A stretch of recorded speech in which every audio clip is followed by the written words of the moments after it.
जिस स्थिति में भारत आज खड़ा है, इसका 1% भी अंदाजा देश के लोगों को नहीं है, क्योंकि हम उस तरीके से सोचना नहीं चाहते। इसमें से रास्ता निकाल करके भी उसने जो उनके दुश्मन थे, एक एक करके पहले उनको पैदल किया।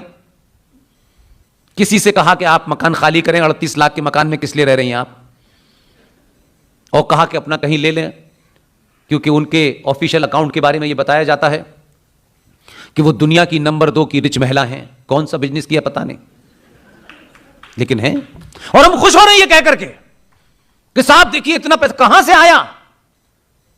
उन्हें 38 लाख का सरकार के खर्चे पे मकान चाहिए, ना एमपी है ना एमएलए है। पहले उन्हें पैदल किया और फिर इस बार पूरे गाजे बाजे के साथ जो 26 जनवरी मनाई जाती है हमारे यहां रिपब्लिक डे, उस रिपब्लिक डे की तैयारियां 24 जनवरी से शुरू हो जाती हैं। यानी ऑफिशियल कार्यक्रम 24 जनवरी से शुरू होता है। उसने कहा एक दिन पीछे ले जाना चाहता हूं मैं। सुभाष चंद्र बोस 23 जनवरी को पैदा हुए थे। इस प्रधानमंत्री ने एक ही लाइन में सिर्फ यह कहा कि 26 जनवरी अब की से 23 जनवरी से शुरुआत होगी और अब आखिर तक ऐसे ही मनाई जाएगी। सुभाष को बैठे बैठे जिंदा किया। अच्छा, उसको एक बहुत अच्छी आदत है, दोस्तों से भले ही वो खुश रहता है नहीं रहता मुझे नहीं पता, लेकिन जो उससे नाराज रहते हैं बीच बीच में उनको चढ़ाता रहता है। उनको लगता है कि तुम पंजों पे खड़े रहो, अभी तुम आराम से बैठो मत, मैं फिर नया कुछ करने वाला हूं। जैसे ही लोग इस सदमे से बाहर आए कि 26 जनवरी अब सुभाष चंद्र बोस के जन्मदिन से शुरू होने वाली है, 5 दिन बाद खुद गया और कहा कि यहां इंडिया गेट पर ये जो कैनोपी खड़ी हुई है, जिस कैनोपी के अंदर ब्रिटिश साम्राज्य की नींव रखने वाला जॉर्ज पंजम की मूर्ति लगी हुई थी, उसको हटाकर के कुछ चाटुकारों ने कई बार कोशिश की कि वहां इंदिरा गांधी की लगा दें। भाग्य देखिए, इसलिए मैंने कहा यकीन रखिए अपने ऊपर, थोड़ा धैर्य रखिए अपने ऊपर। कोई सोच नहीं सकता था 10 साल पहले कि इस देश में कोई सुभाष का नाम भी ले ले, सुभाष पर कोई चर्चा हो सकती हो। उसने अपनी ताकत से देश का मूड जानते हुए उसको लगने लगा कि अब फूल वाले चचा इस समाज में कम पैदा हो रहे हैं, सुभाष ज्यादा पैदा हो रहे हैं। आपने यह मैसेज दिया, उसे बहुत साफ साफ दिया, और यह मैसेज यह था कि 2014 में हमने तुम्हें 283 सीटें दी हैं, इससे काम ठीक से हो नहीं पा रहा है। आपने कहा कि हम 303 देंगे, लेकिन काम हमारा पहले करना। उस आदमी ने गुजरात का एक शख्स, जिसका नाम मैं सार्वजनिक नहीं करना चाहता, जो बहुत बढ़िया मूर्तिकार है, इस पूरे एपिसोड में अनाउंसमेंट बहुत बाद में हुआ, उस मूर्तिकार से मेरे बड़े निजी संबंध हैं और वो पता नहीं मेरे वीडियो सुन सुन के बिगड़ गया बेचारा। उसने मुझे ये खबर 1 हफ्ते पहले बता दी थी, लेकिन उसने हाथ जोड़ के कहा कि पुष्पेंद्र जी ये पब्लिक नहीं होनी चाहिए। उस घोषणा के बाद उन्होंने कहा कि जॉर्ज पंजम चले गए, उनके मानने वाले भी चले गए, और जिन्होंने ये पार्लियामेंट बनाया था उसे मैंने ध्वस्त कर दिया है। अब इंडिया गेट के उस कनोपी के ऊपर 28 फीट ग्रेनाइट की सुभाष की मूर्ति लग गई है।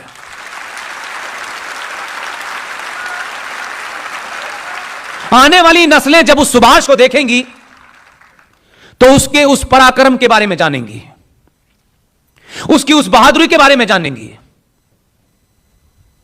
और उस बहादुरी को जानने के बाद उनके अंदर एक ऊर्जा का संचार होगा कि हमारे पूर्वज बहादुर थे, वो लड़े, लेकिन उन्होंने माफी नहीं मांगी।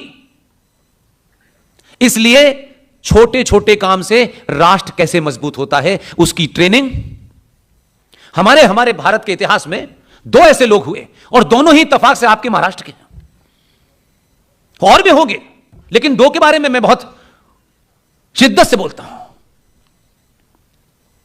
अहिल्याबाई होलकर,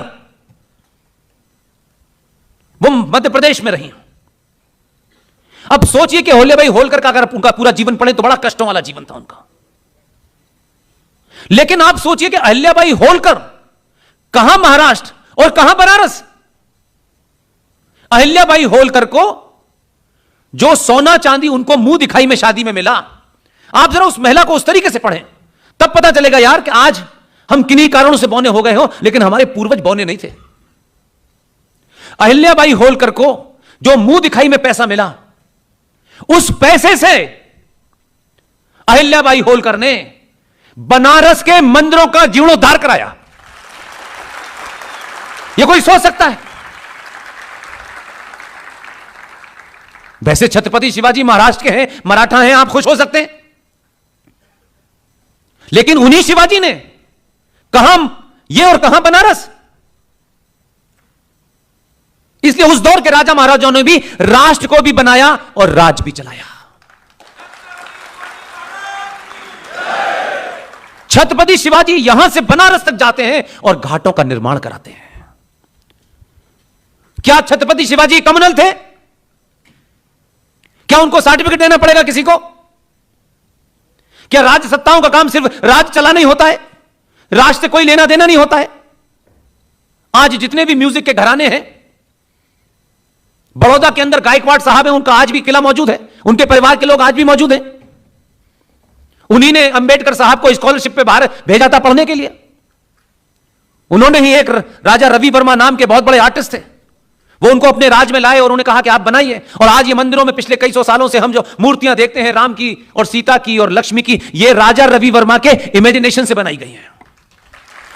हमारे राजा महाराजाओं ने उस आर्ट एंड कल्चर को, हमारे सरोकारों को आगे बढ़ाया।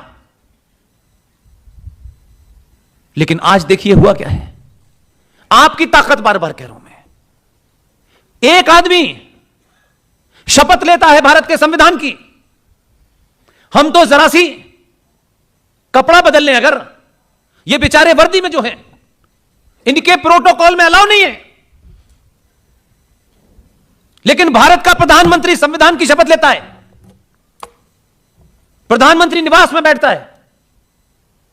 एक प्रधानमंत्री के रूप में देश के लिए क्या करना है वो उसका अलग मामला है, लेकिन यहां से राष्ट्र और देश की परिभाषा को दो हिस्सों में बांट देता है।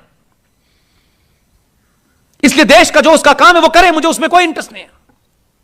लेकिन एक राजा का काम सिर्फ भूमि के टुकड़े भारत को बचाना नहीं है, उसके लिए सेना है, पुलिस है, सब है। एक राजा का काम सदियों से हम जो देख रहे हैं, राष्ट्र की परंपराओं और सरोकारों को बचाना भी है। इसलिए प्रधानमंत्री बना, जीता, उसने चिंता नहीं करी कि अंकल सैम के यहां जाना है, वो नहीं गया। और हम क्योंकि आदी हो चुके हैं अंकल सैम के दरबार में नतमस्तक होने में, पैंट टाई पहन के जाने में, आप सोचिए कि वो शख्स प्रधानमंत्री बनने के बाद नेपाल गया। लोगों ने कहा नेपाल चला गया। अब जिन्हें अपने साथ जाते थे और पूरा हेलीकॉप्टर भर के जाता था, उन्हें लगा कि यार नेपाल चला गया, नेपाल में क्या रखा है, वहां तो वो भी नहीं मिलती जो शाम 7 बजे के बाद पीते हैं, तो बड़ा बेकार टाइप का पीएम है। वो गया, देखिए मैं यहीं से कह रहा हूं, उसने प्रधानमंत्री का पद उसके साथ जब तक है तब तक रहेगा। वो अपोलोजिस्टिक नहीं था भाई। प्रधानमंत्री के ऑफिस में बैठ करके प्रधानमंत्री की जो जिम्मेदारियां, जो उसका दायित्व है, वो अपनी जगह है। उसने ऑफिशियल फंक्शन शुरू करने से पहले नेपाल में पशुपतिनाथ मंदिर के अंदर गया। जिन कपड़ों में वो अंदर गया और जब निकल के आया तो इतने रुद्राक्ष, इतना बड़ा माथे पे तिलक था कि लोगों को लगा इंटॉलरेंस बढ़ गई है। वो उसकी आस्था का मामला है। उसने अपनी आस्था को यह सोच के नहीं, लोग मेरे बारे में क्या कहेंगे यार। फिर नेपाल के बाद वो हर उस जगह गया, बांग्लादेश भी गया, वहां भी ढूंढ लिया उसने, यहां मंदिर कहां है। यहां मंदिर सामने है तो भी नहीं जाएंगे, क्योंकि मंदिर तो वो एक नए ज्ञानी आए हैं जो सोना बना रहे हैं। उन्होंने कहा मंदिर तो वही लोग जाते हैं जो लड़कियों को छेड़ते हैं। अब उनकी स्थिति आपने ऐसी कर दी है। आप बदले तो राजनीति का चरित्र बदला, और अब इस बात की दौड़ हो गई है कि हमको मोदी से बड़ा हिंदू बनना है। तो इस जल्दबाजी में बेचारा कुर्ते के ऊपर ही जनेऊ पहन के घूम रहा है।